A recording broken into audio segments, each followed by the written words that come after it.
Hi friends, hello, good morning. உங்களுக்கு ஒரு முக்கியமான ஒரு இது கொடுக்க போகிறேன் ரெசிபி. இது பசங்களுக்காக காஃப் வந்தால், இரும்பல், கோல்டு, செளி எல்லாம் வந்தாக்கா எல்லா ஃபேமிலிலையும் எல்லா வீட்லேயும் பசங்க இருந்தாக்கா இந்த மாதிரி பெரியவங்களுக்கு கூட இது ரொம்ப யூஸ்ஃபுல்லாக இருக்குது.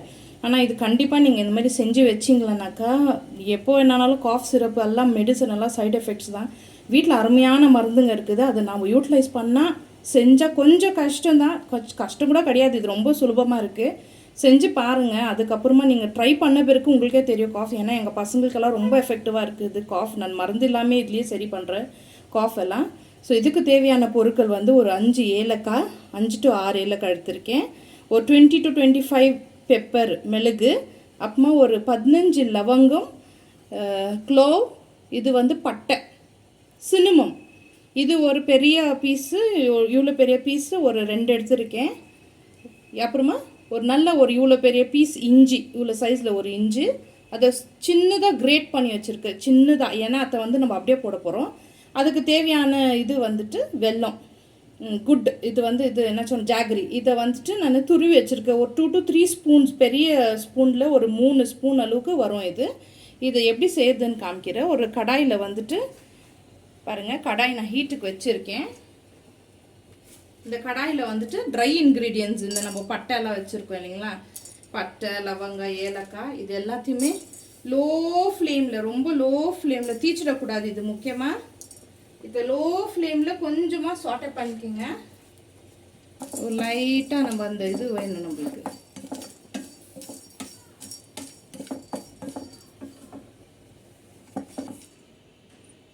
இப்போ பாருங்கள், இதில் நல்ல ஒரு புகை வருதா, லைட்டாக சிம்மில் தான் இருக்குது, லைட்டாக புகை வருதுங்களா. இவ்வளோ ஆனால் போதும், இதுக்கு மேலே தீயக்கூடாது, நெருப்பு அணைச்சிடுங்க. இதை வந்து நம்ம என்ன பண்ணணும்னா, மிக்சியில் ஆச்சுன்னா நல்லா நைஸாக அரைச்சிக்குங்க. இல்லை அப்படின்னாக்கா அந்த கல் இருக்குது இல்லைங்களா, நம்ம இஞ்சி பூண்டெல்லாம் இடிக்கிற கல் சின்னது, அதை போட்டு நல்லா பவுடராக பண்ணி எடுத்துக்கோங்க. இதில் ஏலக்காய் அது தோல் வந்தால் நீங்கள் எடுத்துடலாம். அப்படி இல்லை மிக்சியில் நைஸாக அரைஞ்சிக்கன்னா அது கூட அதிலே சேர்த்துக்கினாலும் பரவாயில்ல, ஒன்றுமே ஆகாது. இது கொஞ்சம் இந்த சூடுலேயே நம்ம அதை வந்து நுண்ணிட்டு அதை கிரேட் பண்ணி எடுத்துகிட்டு வந்துடலாம், கிரைண்ட் பண்ணி. பாருங்கள் ஃப்ரெண்ட்ஸ், இந்த மாதிரி ஒரு கல், என்கிட்ட இந்த கல் தான் இருக்குது. உங்கள்கிட்ட அந்த ரவுண்டாக இருக்கும் இல்லைங்களா, உள்ளே இருக்கும். ஸோ அதில் கூட நீங்கள் நல்லா நுணுக்கலாம். அதில் நல்லா இப்படி பண்ணிங்களேன்னா கிறிஸ்பியாக இருக்கிறதுனால எல்லாம் சீக்கிரமாகவே வந்துடும். ஆனால் இது கொஞ்சம் டைம் எடுக்கும் இதில் நம்ம பண்ணுறதுனால. சத்தம் கேட்குதா?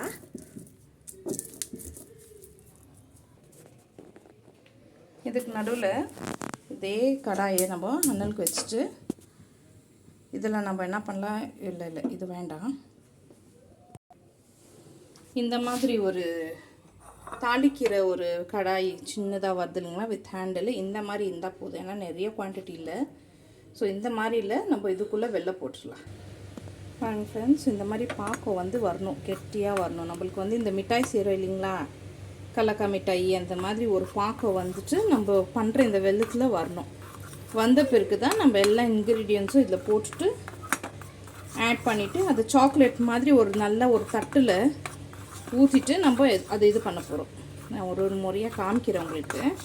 இது இன்னும் நல்லா வரணும் பாருங்கள். இப்போ இன்னும் கொஞ்சம் லிக்விட் ஆகுதுங்களா, இன்னும் கொஞ்சம் இதாகிட்டு வரணும், கட்டி ஆகிட்டு வரணும். இந்த மாதிரி நீங்கள் செஞ்சு வச்சா காஃப் வருது, ஸ்டார்ட் ஆகுது, ஒரு மாதிரி கோல்ட் ஆகுதுனாலே இந்த மாதிரி சாக்லேட் மாதிரி வீட்டில் செஞ்சு வச்சுட்டு ஏர்டைட் பாட்டிலில் போட்டு வச்சிட்டிங்கன்னா பசங்களுக்கு நீங்கள் ஒரு நாளைக்கு 4 சாக்லேட் இல்லை 5 சாக்லேட் கொடுத்தா கூட பிரச்சனையே இல்லை. கோல்ட் ஆகட்டும், காஃப் ஆகட்டும், இம்மீடியட்டாகவே அன்றைக்கே உங்களுக்கு டிஃப்ரென்ஸ் தெரிஞ்சிடும் சாப்பிட்டாங்க பசங்க. ஆனால் மஸ்ட் எல்லார் வீட்லேயும் இது இருந்தே இருக்கணுங்க. ஏன்னா மருந்துலலாம் இப்போ நம்பிக்கையே இல்லை. ஏன்னா மருந்து கொடுத்தா கூட எவ்வளவோ ப்ராப்ளம்ஸ் பசங்களுக்கு. ஸோ இந்த மாதிரி நம்ம செய்ய வீட்டில் கடவுள் நம்மளுக்கு கொடுத்தா வரோம். இதெல்லாம் நம்மளுக்கு ஸ்பைசஸ், ஹர்ப்ஸ் எல்லாம் அதுலேயே எவ்வளோ மருந்து இருக்குது. மனுஷன் கண்டுபிடிச்சதுக்கோ கடவுள் கண்டுபிடிச்சதுக்கோ எவ்வளோ வித்தியாசம் இருக்குது இல்லையா. ஸோ இது கடவுள் உருவாக்கிக்கிறது நம்மளுக்காக. ஸோ இதை வந்து பாருங்கள், நல்லா இப்போ கெட்டி ஆகிட்டே வருது. நான் அதை வந்து நல்லா நுணுக்கி வச்சுருக்கேன். மிக்சியில் போட்டால் கூட அதே எஃபெக்ட் தான் இருக்கும். எனக்கு என்னவோ அந்த மாதிரி கல்லில் நல்லா இடித்து பண்ணாக்கா அதில் ஒரு அது அரோமா, அது ஸ்மெல்லெல்லாம் நல்லா இருக்கும். வேண்டான்னு சொல்கிற பசங்க கூட எடுத்து அள்ளி வாயில் போட்டுருவாங்க. மருந்துன்னு கொடுத்தா தான் பிரச்சனை. சாக்லேட்டுன்னு சொல்லி கொடுத்தா ஒன்றுமே இல்லை, பசங்க ஆறாமல் சாப்பிடுவாங்க. அது ஒரு கையில் ஃபோனு ஒரு கையில் இது, அதனால தான் ப்ராப்ளம். ஸோ இன்னும் கொஞ்சம் இது கொஞ்சம் டெஸ்ட் பண்ணிடலாங்க, நம்மளுக்கு அந்த சாக்லேட் பதம் வருதான்ட்டுன்னு.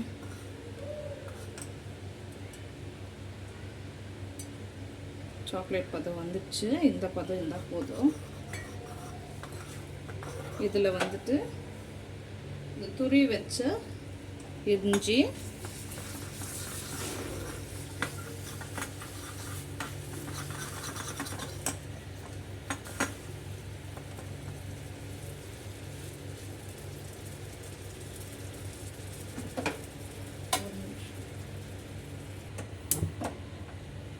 பாருங்கள். இப்போ இதில் வந்து ஒரு 2 ஸ்பூன் அளவுக்கு நான் நுணுக்கி வச்சுருக்கேன் பாருங்கள். கொஞ்சம் இருக்கும், தரையாக இருக்கும், ஏன்னா நம்ம கையில் தான் நுணுக்கிறதுல அவ்வளோ நைஸாக மிக்ஸி மாதிரி பண்ண முடியாது.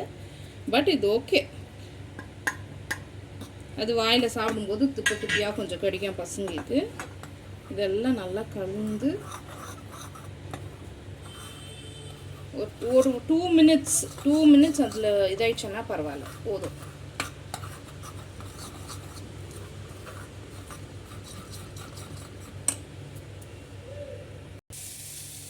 இதாயிடுச்சு இல்லைங்களா? இதில் வந்துட்டு பாருங்கள், இப்போ கெட்டி பதம் தெரியுது.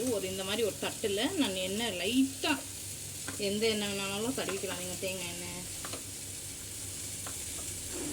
இதில் வந்துட்டு குட்டி குட்டியாக இந்த மாதிரி எவ்வளோ சைஸில் உங்களுக்கு வேணும், பசங்க எவ்வளோ சைஸில் சாப்பிட்றாங்க, அந்த மாதிரி குட்டி குட்டியாக நம்ம பண்ணோன்னா இது பிரேக் கூட பண்ணிக்கலாம். அப்படி பெருசாகிடுச்சுனாக்கா கூட நீங்கள் அதை மெல்லியே கொஞ்சம் ஈவனாக திருப்பிட்டது அதுலேயே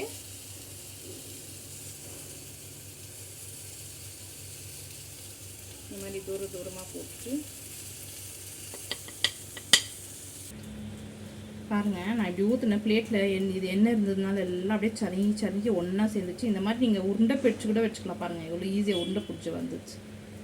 சாக்லேட் மாதிரி இந்த மாதிரி உருண்டையாக பிடிச்சிக்கலாம். சூடாக இருந்ததுனால நான் பிளேட்டில் போட்டிருக்கேன். இந்த மாதிரி பாருங்கள், இந்த ஸ்டேஜில் வருது இல்லைங்களா? இந்த ஸ்டேஜில் நீங்கள் எடுத்துகிட்டு கொஞ்சமாக தண்ணியோ இல்லை எண்ணெயோ போட்டு இந்த மாதிரி உருண்டை பிடிச்சி வச்சுக்கினீங்களா வந்துடும். எந்த சைஸ் வேணாலும் அந்த சைடில் உருண்டை பிடிச்சிட்டு சாக்லேட் மாதிரி வாயில் போட்டுக்கிறது. கமர் கட்டு மாதிரி இருக்கும் பார்க்கறதுக்கு, பட் ரொம்ப எஃபெக்டிவ். இது கூட நான் ஒரு வீடியோவில் பார்த்தா கற்றுக்குனேன். அது இது எங்கள் பசங்களுக்கு செஞ்சு கொடுத்து நான் ஒரு எஃபெக்ட் பார்த்ததுனால தான் மஸ்ட் எல்லார் வீட்லையும் இது கண்டிப்பாக நீங்கள் செஞ்சு வச்சு ஸ்டோர் பண்ணி வச்சுக்கலாம். இது ஒன்றுமே ஆகாது, கெடாது, ஒன்றுமே ஆகாது. நல்லா ஆறி வந்துடுச்சுன்னா, கட்டி பதத்துக்கு வந்துடுச்சுனாக்கா ஒரு ஹேர் டைட் இந்த மாதிரி ஒரு பாட்டிலில் நீங்கள் போட்டு, இந்த மாதிரி ஒரு பாட்டிலில் போட்டு டைட்டாக க்ளோஸ் பண்ணி வெளியவே வச்சுக்கலாம்.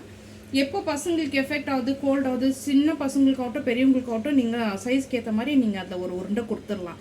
ஒரு நாளைக்கு 4-5 உருண்டை கொடுத்தா கூட பிரச்சனையே கிடையாதுங்க. காஃபு கோல்டு ஏதாவது இருந்துதானோ இதுலேயே அவங்களுக்கு சரியாயிடும். ஸ்டார்டிங்லேயே ரொம்ப சீரியஸ் ஆகிடுச்சுனாக்கா நீங்கள் டாக்டர்கிட்ட கூட்டிகிட்டு போகலாம். பட் ஸ்டார்டிங் ஸ்டேஜில் இந்த மாதிரி நம்ம கொடுத்துட்டோம்னா வீட்லேயே அவங்க சரியாயிடுவாங்க, ஹாஸ்பிட்டல் போகவே தேவையில்லை. ஸோ கண்டிப்பாக இந்த மாதிரி ஒரு இம்பார்ட்டண்ட் ஒரு இது வீட்டில் கண்டிப்பாக நீங்கள் செஞ்சு வச்சுக்கணுன்ட்டு எல்லா மதர்ஸுக்கும் ஃபாதர்ஸ்க்கும் இதை நான் சொல்கிறேன். தயவுசெய்து உங்கள் பிள்ளைங்கள பார்த்துக்குங்க. Thank you. Have a blessed day. God bless. இன்னொன்று, இதில் வந்துட்டு இப்போ கொரோனா இது வருது இல்லைங்களா? இதெல்லாம் நம்ம சாப்பிட்டா தானாகவே பாடியில் பிள்ளைங்களுக்கு இம்யூனிட்டி ரைஸ் ஆகிடும். ஸோ இந்த மாதிரி நீங்கள் செஞ்சு வச்சிங்கன்னா அவங்களுக்கு ஃபைட் பண்ணுற சக்தி சரீரத்தில் இருக்கும். So thank you. Have a blessed day friends. Take care. Bye.